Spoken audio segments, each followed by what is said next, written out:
Hello बच्चों, मैं हूं अविनाश मिश्रा।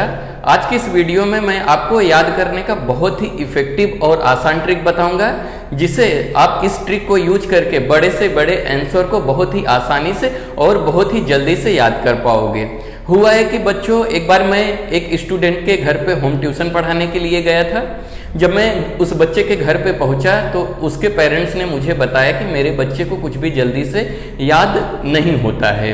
तो मैंने उस बच्चे को लर्निंग करने के लिए, याद कराने के लिए बहुत सारे ऐसे ट्रिक यूज़ किए और ट्रिक यूज़ करने के बाद उस बच्चे को बेनिफिट हुआ, फ़ायदा हुआ और बच्चे को जल्दी से याद होने लगा।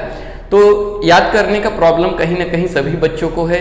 सभी बच्चे कहते रहते हैं कि सर मुझे जल्दी याद नहीं होता है। तो मैंने सोचा कि ये ट्रिक आपके साथ शेयर करूं, जिससे कि आप ये ट्रिक यूज़ करके बहुत ही जल्दी से बड़े आंसर को बहुत ही आसानी से और बहुत ही कम टाइम में आप याद कर पाओगे। तो चलो टाइम वेस्ट ना करते हुए समझते हैं कौन सा ट्रिक है जिससे कि आप सभी बड़े आंसर को बहुत ही आसानी से याद कर पाओगे। तो कुछ यहाँ पे पॉइंट है बच्चों, आपको फॉलो करना है। अगर ये आप फॉलो करोगे तो मैं गारंटी देता हूं 100% आपको बड़े से बड़े आंसर बहुत ही आसानी से और बहुत जल्दी से याद हो जाएगा। तो कौन से ट्रिक हैं? पहला बच्चों ट्रिक है set your goal. Set your goal मतलब कि आपको कितना परसेंटेज लाना है। आप पहले टारगेट सेट करो, आपको 90 चाहिए, 95 चाहिए, 98 चाहिए, क्योंकि जब तक आप कोई टारगेट नहीं रखोगे तब तक आप पढ़ाई नहीं करोगे। पढ़ाई करने का भी एक रीजन होना चाहिए। तो आपको क्या करना है? पहला काम, आपको अपना टारगेट रखना है, आपका गोल रखना है कि मुझे कितना परसेंटेज चाहिए। जब आप अपने टारगेट को सेट करोगे तब ऑटोमेटिकली आप पढ़ना स्टार्ट कर दोगे। तो आपको पहला काम क्या करना है? आप अपने गोल को सेट करो कि मुझे 10th में, 12th में या मेरे एग्जाम में इतना परसेंट चाहिए। समझ में आ गया? दूसरा पॉइंट क्या है? Set your fix time to study. Second point आपको क्या फॉलो करना है? आपको एक फिक्स टाइम रखना है। आपको बहुत ज्यादा नहीं पढ़ना है, आपको खाली 2 घंटे सुबह या 2 घंटे शाम को, आपको जब भी टाइम मिलता है आप अपने लिए सिर्फ 2 घंटे का टाइम निकालिए और फिक्स टाइम निकालिए। रेगुलर आप उसी टाइम टेबल को फॉलो करेंगे और उस टाइम पे आप रेगुलर पढ़ोगे। और उस टाइम में बच्चों आपको क्या करना है? 1 घंटा आपको अच्छे से पढ़ना है और 1 घंटा उसमें आपको क्या करना है? लिखना है। समझ में आ गया? तो आप अपना सेकेंड पॉइंट क्या करना है? आपको पढ़ने का अपना एक फिक्स टाइम रखना है। थर्ड पॉइंट क्या है? Avoid distraction.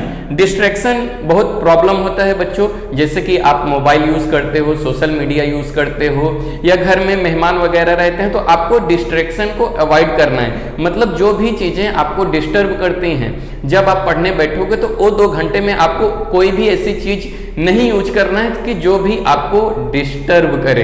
तो आपका पूरा का पूरा कंसंट्रेशन आपके स्टडी पे होना चाहिए। आपको बहुत नहीं पढ़ना है, सिर्फ 2 घंटे पढ़ना है, लेकिन उस 2 घंटे में आपके पास कोई डिस्ट्रैक्शन या डिस्टरबेंस नहीं होना चाहिए।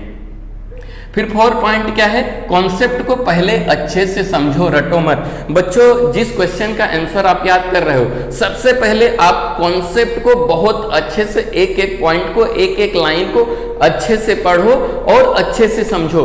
जब तक आप अच्छे से पढ़ोगे नहीं, समझोगे नहीं, तब तक आपको याद नहीं होगा। तो सबसे पहले आपको क्या करना है? समझना है, रटना नहीं। पहले आपको कॉन्सेप्ट को, आंसर को, एक लाइन को एकदम अच्छे से समझना है।